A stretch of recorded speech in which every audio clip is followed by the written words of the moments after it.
সম্মানিত দর্শক, আসসালামু আলাইকুম। দেশে কিংবা প্রবাসে, গ্রাম কিংবা শহরে যে যেখানে আছেন প্রত্যেকে জানাচ্ছি শুভেচ্ছা এবং অভিনন্দন। বাংলাদেশের শীর্ষ হাতে গোনা 4 জন পুলিশ কর্মকর্তা ছিল। এই হাতে গোনা 4 জন পুলিশ কর্মকর্তাকে চিনে না বাংলাদেশের এমন কোনো লোক নেই। ছোট থেকে বড় পর্যন্ত বাংলাদেশের 4 জন শীর্ষ পুলিশ কর্মকর্তাকে সবাই চিনত। তারা বিভিন্নভাবে বিভিন্ন সময়ে জনগণের নজর কেড়েছে। হ্যাঁ, কর্মে হোক, অপকর্মে হোক, রাজনৈতিকভাবে হোক, দমন পীড়নের মধ্যে হোক, যে কোনোভাবে তারা জনগণের নজর কেড়েছে, তাদেরকে সবাই চিনে। এখন প্রত্যেকের মনে একটা কৌতূহল জেগেছে যে আসলে এরা কোথায় আছে, শীর্ষ পুলিশ কর্মকর্তারা কোথায় আছে, তারা কি দেশে আছে না বাইরে আছে, কোন দেশে আছে, কীভাবে গেল। এটা জানার একটা আগ্রহ প্রত্যেকটা মানুষের আছে। প্রত্যেকে আলাপ আলোচনা করে যে এরা আসলে কোথায় আছে, সবাই জানতে চায়। তো একটা পত্রিকার রিপোর্ট আজ আমি আপনাদের সাথে শেয়ার করছি। এই পুলিশ কর্মকর্তা, শীর্ষ পুলিশ কর্মকর্তা 4 জন, তারা কারা? তারা হচ্ছে, একজন হচ্ছে ডিবি হারুন, প্রত্যেকে চিনেন ডিবি হারুনকে। আর কাছে বিপ্লব, এটা প্রত্যেকেই চিনেন আপনারা। তারপর মনিরুল হক।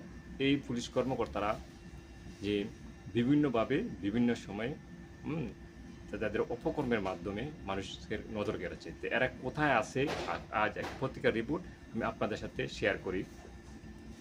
জুলাই আগস্ট ছাত্র জনতার গণ আন্দোলনে নির্বিচারে গুলি চালানোর নির্দেশদাতা যে 4 জন পুলিশ কর্মকর্তা, ডিবি হারুন, বিপ্লব, মনিরুল হক, এরা যে বিভিন্নভাবে বিভিন্ন সময়ে মানুষকে হয়রানি করত, নির্যাতন করত এবং রাজনৈতিক প্রভাব খাটিয়ে এরা ফয়দা নেওয়ার চেষ্টা করছে সবসময়।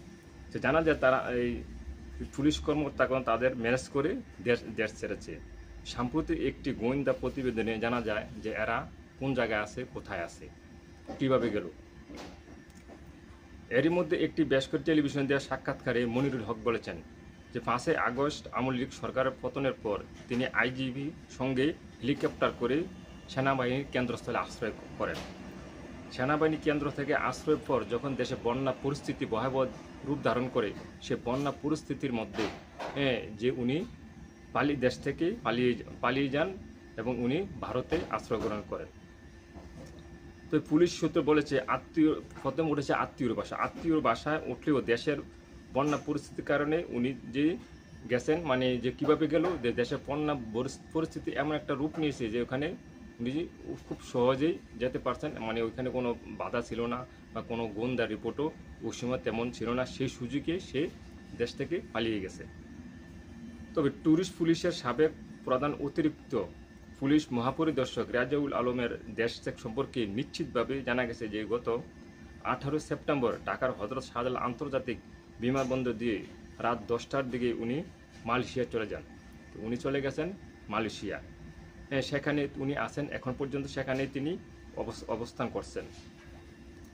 এবং 4 আগস্ট রাজধানীর পল্টনে হোটেলের লিভিংয়ের সামনে হামলা হত্যার ঘটনায় তার বিরুদ্ধে যে মামলা হয়েছে, সে মামলার কারণে উনি দেশ ত্যাগ করতে উনি বাধ্য হয়েছেন।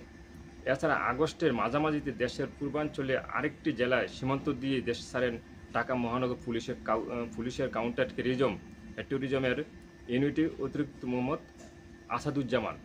উনিও দেশ ছাড়ছেন, উনি দেশ ছেড়ে এসেছেন ভারতে। সেপ্টেম্বরের মাঝামাঝি সময়ে দেশ ছাড়েন ঢাকা মহানগর পুলিশের অতিরিক্ত কমিশনার ও সাবেক ডিবি প্রধান হারুনুর রশিদ। উনি সেপ্টেম্বর মাঝামাঝি দেশ থেকে চলে যান, উনি হারুনুর রশিদ ও বিপ্লব কুমার সরকার। ওরা হারুনুর রশিদ এবং বিপ্লব কুমার সরকার সেপ্টেম্বর মাঝামাঝিতে চলে যান এবং তারা দুজন একই সময় দেশ থেকে চলে যান।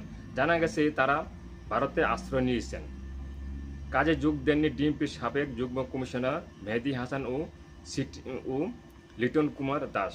তাদের অবস্থান সম্পর্কে কোনো সূত্র নির্ভরযোগ্য খবর জানতে পারেনি। তো লিটন কুমার দাস এবং যে মেহেদী হাসান, এই দুইজন কোথায় আছে এখনও জানা যায়নি। তো এটাতে এখন স্পষ্ট যে পত্রিকার রিপোর্ট, আজকের রিপোর্ট, যে কে কোথায় আছে, ডিবি হারুন কোথায় আছে, বিপ্লব কোথায় আছে, মনিরুজ্জামান কোথায় আছে, এটা এখন মিডিয়ার সামনে একদম সুপরিচিত। মিডিয়ার সামনে এটা প্রমাণ হয়ে গেছে, মিডিয়া এটা প্রমাণ করেছে জনগণের সামনে। তো এরা যেখানে থাকুক তাদেরকে দেশে ফিরিয়ে এনে সরকারের উচিত সত্যের মুখোমুখি করা, আইনের মুখোমুখি করা, বিচারে তাদেরকে মধ্যে মুখোমুখি করা। আসলে তারা যে অন্যায় অবিচার করেছে, সেই অন্যায় অবিচারের তারা নাই, তারা একটা উপলব্ধি করতে পেরেছে যে আমরা যে অন্যায় অবিচার করছি আসলে তো এটা ঠিক হয় নাই, বা এটা জনগণের বিরুদ্ধে গেছে, দেশের বিরুদ্ধে গেছে। তাদের সেই ভয়, সেই আতঙ্ক থেকেই তারা দেশ দেশ থেকে পালিয়ে গেছে নিজেকে সেভ করার জন্য, নিজেকে বাঁচার জন্য।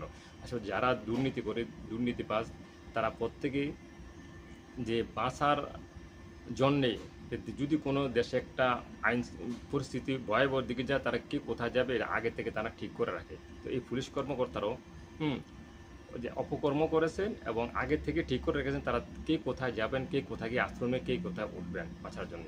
প্রত্যেকেই ভালো থাকবেন। খোদা হাফেজ।